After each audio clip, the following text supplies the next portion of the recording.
बताया कि कौन सा पाप करने पर किस नरक में जाना पड़ता है। रौरव, महारौरव, तामिश, अंध तामिश, कृमि भोज, कुंभीपाक इत्यादि नरकों की जब चर्चा करी तो सुन करके परीक्षित थोड़ा भय लगा कि महाराज इन पापों को करने पर यह नरक जाना पड़ता है या इन नरकों से बचने का कोई साधन भी है। तब श्री सुखदेव जी ने मुस्कुराते हुए कहा, राजन अवश्यमेव भोक्तव्यम कर्म फल सभासभम। अगर कर्म है नरक जाने वाला तो नरक जाना ही पड़ेगा, विधान ही ऐसा बना हुआ है।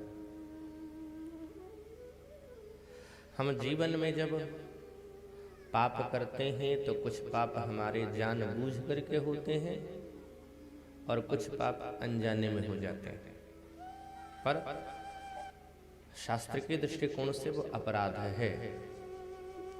आगे में चर्चा आएगी अजामिलोपाख्यान में, जब भगवद पार्षदों को बताया था वेद प्रणहितो धर्म यधर्मस्तद विपरेय। वेद प्रतिपादित मार्ग पर चलना धर्म है और वेद के विपरीत चलना ही अधर्म है। और अगर हम अधर्म कर रहे हैं, पाप हो रहा है, तो परिणाम में हमें नरक जाना ही पड़ेगा, उसको कोई बदल नहीं सकता है। तो हम जाने अनजाने में पाप करते रहते हैं। इसीलिए विशेष करके गृहस्थों के लिए कहा गया है कि गृहस्थों को 5 यज्ञ प्रतिदिन करना चाहिए। उनसे जो हमारे जाने अनजाने में पाप होते हैं वो सब परिमार्जित होते हैं। अब कुछ पाप होते हैं ऐसे ना कि हम नहीं चाहते भी कर देते हैं। मान के चलो कि भोजन बनाने जा रहे हैं, चावल को हमने धोया, उसमें से पहले से कुछ कीड़े पड़े रहते हैं। जैसे ही हमने पानी डाला, हम नहीं चाहते हैं कि वो मर जाते हैं। अब हम बाथरूम में गए, कुछ कीड़े वहाँ भी हैं, हम नहीं चाहते हैं कि वो मरे, लेकिन सफाई के लिए हमें पानी डालना पड़ता है, मरते हैं।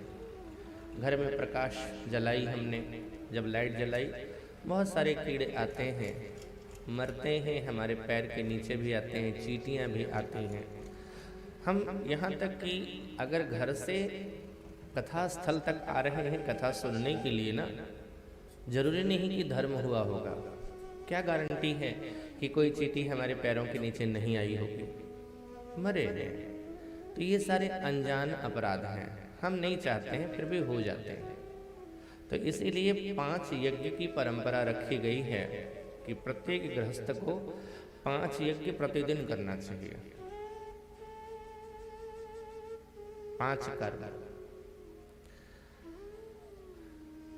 पहला, घर में अगर भोजन बना रहे हैं तो पहली रोटी गैया के लिए निकाल के रखो, गौग्रास।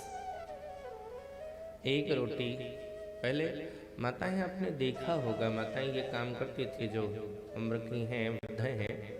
अब तो घरों में रसोई गैस है, गैस का प्रयोग करती हैं। नहीं तो पहले ऐसी परंपरा थी कि पहला रोटी जब बनाया तो रोटी निकाल करके आग चूल्हे में डाल देती थी।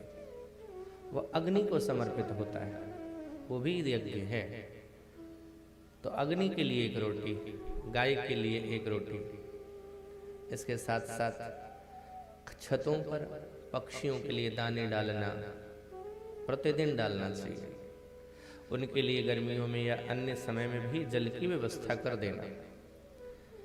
चींटियों के लिए आटा इत्यादि दे देना, मछलियों को भी खिलाना। ये 5 यज्ञ जो हमारे जीवन के हैं, इसको प्रत्येक गृहस्थ को प्रतिदिन करना चाहिए, जिससे अनजाने में जो पाप बनते हैं हमसे, अनजाने में जो अपराध हो रहे हैं, उन अपराधों का प्रायश्चित हो जाता है। पाप बने हैं तो प्रायश्चित करना ही पड़ेगा, और अगर प्रायश्चित नहीं किया तो नरक जाना ही पड़ेगा। तो प्रायश्चित के कुछ विधान बताए गए हैं। पहला विधान यह बताया है कि हमने कर्म किया, कर्म के अनुसार हमसे पाप बना तो हम कर्म सिद्धांत को अपनाते हैं कि हम फिर से कर्म कर लेंगे और कर्म करके उन पापों को, जो पहले पाप हुआ है, उन पापों से हम अपने आप को परिमार्जित कर लेंगे। लेकिन इसके लिए चिंतक और तुलसीदास जी महाराज भी कहते हैं कि ये प्रायश्चित पूर्ण नहीं है, क्योंकि कहते हैं वो छूटे ही मल ही की धोए। मान के चलो शरीर में एक बार कोई गंदगी लग जाए, ठीक है, गंदगी लग गई, और अब उस गंदगी को मिटाने के लिए हमने क्या किया, दूसरी गंदगी को लेकर के हमने, एक कीचड़ लगा तो कीचड़ से ही हमने उस कीचड़ को साफ करना चाहा, तो पहले वाला कीचड़ तो धुल गया, लेकिन दूसरा कीचड़ फिर से लग गया। यानी कर्म से हमने पाप कमाया, फिर हमने कर्म किया तो वो पाप तो धुल गया, फिर दूसरा पाप आ गया। तो उसके लिए फिर बताते हैं, अच्छा, जैसे जैसे कर्म सिद्धांत बताए गए हैं वो मानव के लिए बहुत कठिन है। आप वेदांत मीमांसा में दर्शन करो तो बताएंगे ये कर्म किया है तो ऐसा करो, तो सबके लिए संभव नहीं है। अब कोई गरीब आदमी हो, उसे रोग लगी हो, और कोई वैद्य जा करके उसे कहे स्वर्ण भस्म चाट लो अच्छे हो जाओगे। अरे साहब, घर में खाने के लिए रोटी नहीं है, स्वर्ण भस्म कहाँ से चाटेंगे? तो हम उतना कर्म कर नहीं पाते हैं, और कर्म सिद्धांत बताया गया है कि बृहद करो, तो उससे हमारे पापों का प्रायश्चित नहीं हो सकता। तो फिर दूसरा एक साधन बताया, अपने शरीर पर उग्र तपश्चर्या के माध्यम से जो हमने पाप किया है उन पापों का प्रायश्चित हम करते हैं। तीर्थ यात्रा चले गए, वहाँ कठिन व्रत ले लिया, स्नान किया, परिक्रमा करी, दान इत्यादि किया, वो सब हम करते हैं। अच्छा, इससे क्या होता है? हाँ, जब हम उग्र साधना करते हैं, एकादशी व्रत इत्यादि करते हैं, जब अपने शरीर को कष्ट देते हैं, क्योंकि इस शरीर से ही पाप बना था, और उन पापों को प्रायश्चित करने के लिए जब हम अपने शरीर पर कष्ट देते हैं, तो एक बार यह स्वीकार किया है शास्त्रों ने कि हमारे पाप जल करके भस्म हो जाते हैं। जब हम उग्र साधना करते हैं तो वो पाप समाप्त हो जाते हैं। लेकिन ऋषिगण चिंतक कहते हैं नहीं, सावधान इसमें भी होना चाहिए, क्योंकि परेशानी इससे भी होती है। ठीक है, बांस का जंगल है और आपने उसमें आग लगा दी, तो बांस का जंगल जल करके समाप्त हो गया, सही बात है। हमने शरीर से जो पाप किए थे वो बांस के जंगल थे, उसको हमने उग्र साधना रूपी अग्नि से जला करके समाप्त कर दिया।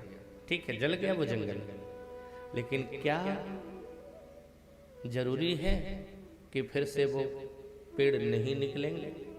निकलेंगे साहब। जब वो जंगल में राख बन गया ना, भस्म बन गया, तो फिर से जब बरसात का मौसम आता है, जब बारिश होती है, तो फिर से वो बांस का जंगल हरा भरा होने लगता है, फिर नई नई कोपलें बनने लगती हैं। इसी तरह से हमने अपने जीवन में जब पाप पहले किए, उग्र साधना तपश्चर्या करके उन पापों को जला दिया, जल गया एक बार, पाप समाप्त हो गया, हम निश्चिंत हो गए कि अब हमारे जीवन के पाप नहीं रहे, क्योंकि हमने इतना सुकर्म कर लिया, शरीर को इतना तपा दिया।